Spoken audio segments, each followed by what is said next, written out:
Quisiéramos un poco seguir conociendo la impresión sobre lo que se nos viene a partir de este nuevo gabinete ministerial, con Pedro Cateriano a la cabeza. ¿Qué va a pasar respecto de este gobierno? ¿Qué va a pasar en el Congreso?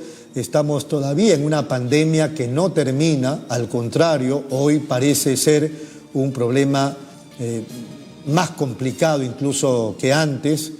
¿No es verdad? Considerando además la reactivación de la economía, que no había otra cosa que hacer sino eso. Por ahí hoy día escuché que de repente la cuarentena duró mucho. No podemos ser generales después de la batalla, pero da la impresión que así fuera. Fue demasiado. Por ahí un especialista dijo hoy día, 1 mes y medio está bien ya de cuarentena. Pero más de 100 días de cuarentena ha sido catastrófico para la economía del país. Vamos a conversar con don Alonso Cárdenas. Él escribe sus artículos que son publicados, para que tengan una idea, por Radioprogramas del Perú en su portal. Y hoy lo convocamos justamente para tocar este tema de lo que le puede esperar al gobierno. Creo que el último artículo de Alonso Cárdenas fue 6 puntos importantes para salir de esta crisis. Ahora, esta crisis que afrontamos los peruanos, pues no solamente es una crisis política o económica, sino también sanitaria. Don Alonso Cárdenas, qué gusto, ¿cómo está? Muy buenos días. Muy buenos días, muchas gracias por la llamada. No, qué ocurrencia.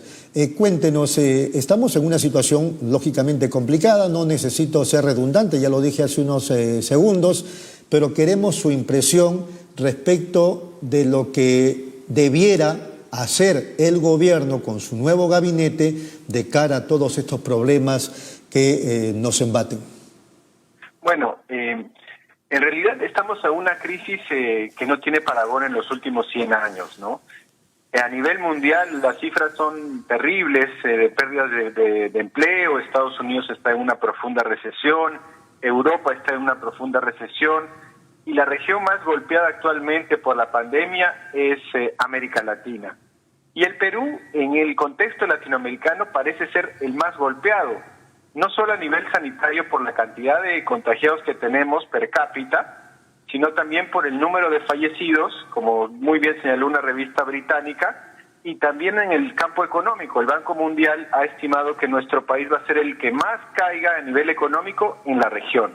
Entonces los retos para el gabinete cateriano son pero gigantescos, ¿no? Como yo mencionaba en mi columna, es el reto más importante que tiene en su carrera política. Y acá hay varios elementos que vale la pena destacar.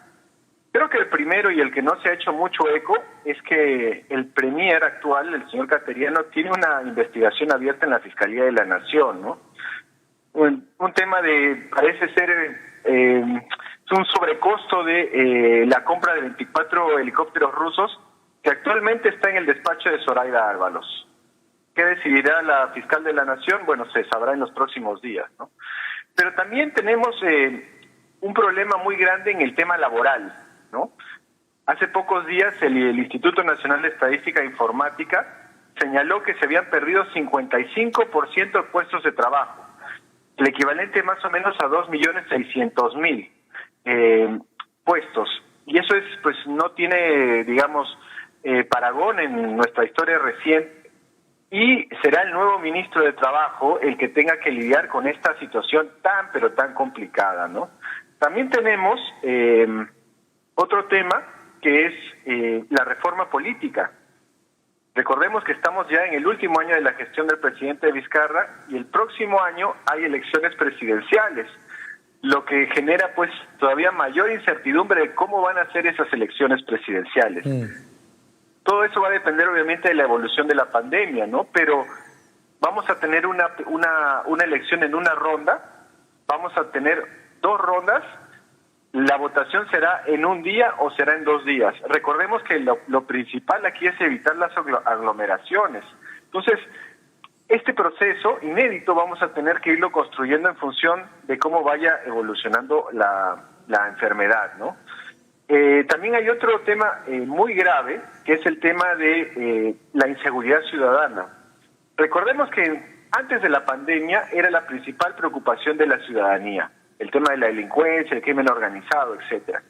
Pero esto parece que se ha agravado, dado que muchos de los más raqueados delincuentes han salido de las cárceles utilizando, por ejemplo, certificados falsos de salud. Entonces, ante un deterioro del contexto económico y con muchos delincuentes que han sido liberados, es prioritario, es, digamos, fundamental abordar el tema de la inseguridad ciudadana. Y en esto, el nuevo ministro del Interior, el señor Montoya, pues va a tener que empezar por lo primero, ¿no?, que es aclarar los casos de corrupción en la policía y también en el Ministerio del Interior. Muy bien, digamos que esos son los puntos más importantes frente a esta crisis que estamos viviendo los peruanos. Bueno, obviamente tenemos que resolver un tema urgente. Si no lo resolvemos va a ser muy difícil superar la enfermedad, que es el transporte público. Recordemos que la evolución de los puntos de contagio se ha dado de los bancos, ¿no?, con las enormes colas para cobrar los bonos, a los mercados, y de ahí ha pasado el transporte público. Entonces, tenemos que gestionar de una mejor manera el transporte público. Las imágenes que se han visto en redes sociales y en medios de comunicación denotaban que el distanciamiento social no se estaba respetando. Claro, el transporte público, el transporte interprovincial, que acaba de empezar, junto también con el transporte aéreo, y a eso hay que sumarle lo que se supone debe empezar el día 20, que son los restaurantes, que ha motivado la queja esta mañana de la exministra de Salud, Patricia García. Bueno, ahí yo creo que tenemos que mirar un poco cómo está el vecindario, ¿no? Buenos Aires, que tiene una situación de la enfermedad muchísimo más controlada que nosotros, ha vuelto al confinamiento, al aislamiento social. Bogotá, que también tiene una situación mucho más controlada que nosotros, también los han vuelto a la cuarentena. Entonces, yo creo que no debemos descartar que en unos días o en unas semanas tengamos que volver a la cuarentena, porque realmente la situación está sumamente complicada, ¿no?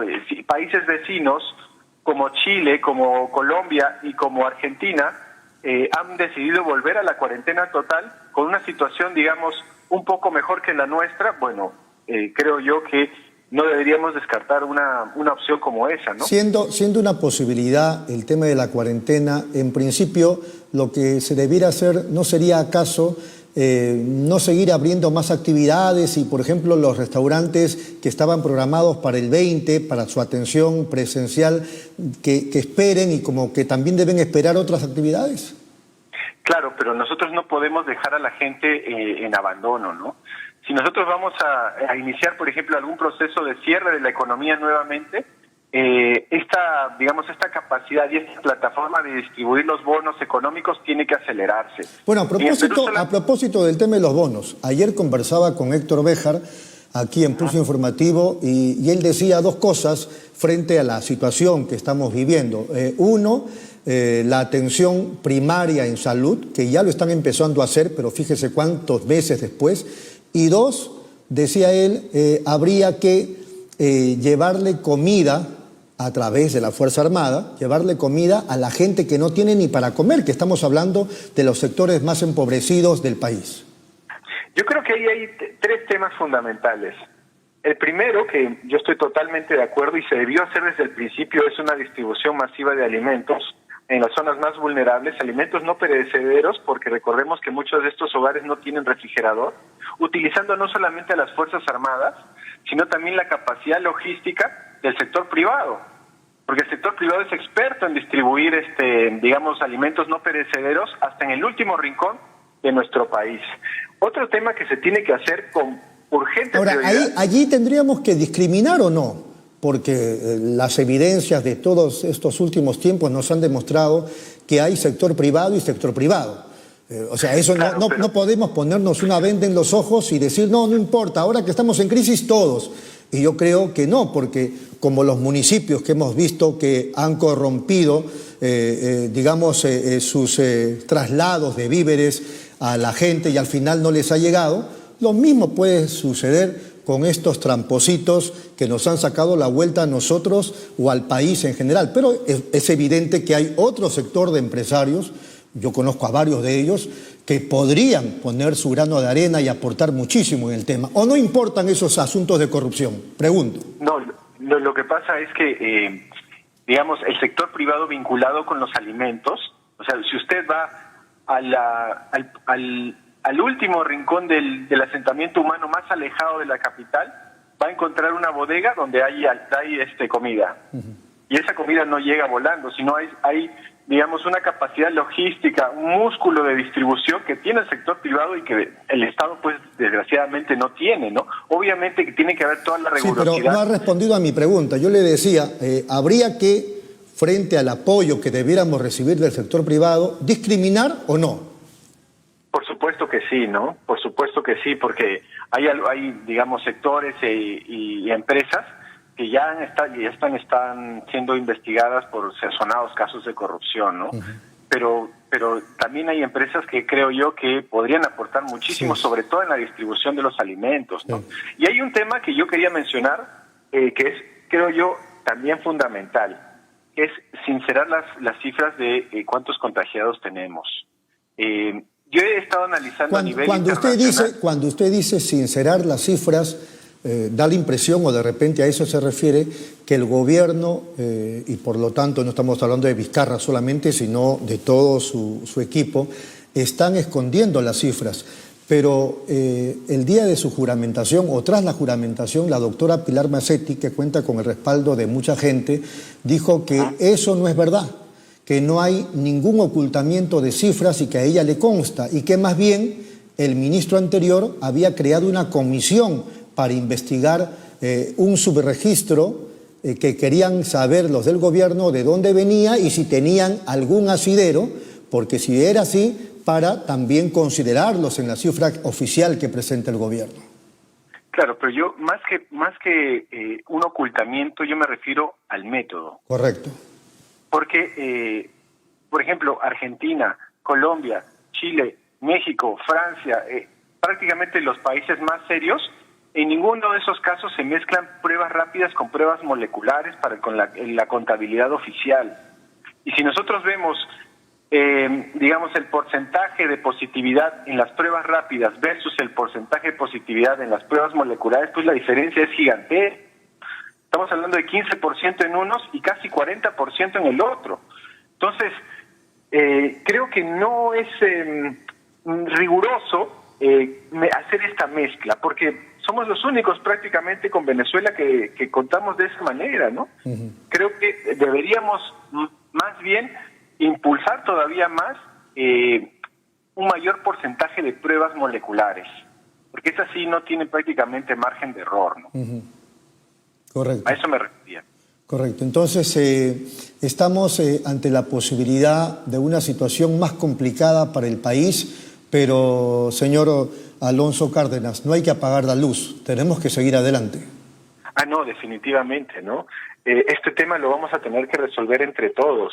Y yo creo que el Congreso, el Poder Ejecutivo, los diferentes estamentos del Estado, la sociedad civil, el sector privado, todos nos tenemos que poner la camiseta porque o salimos todos a flote o nos hundimos todos a flote, o nos hundimos todos, ¿no? Correcto, está clarísimo. Señor Cárdenas, ha sido muy amable, muchas gracias.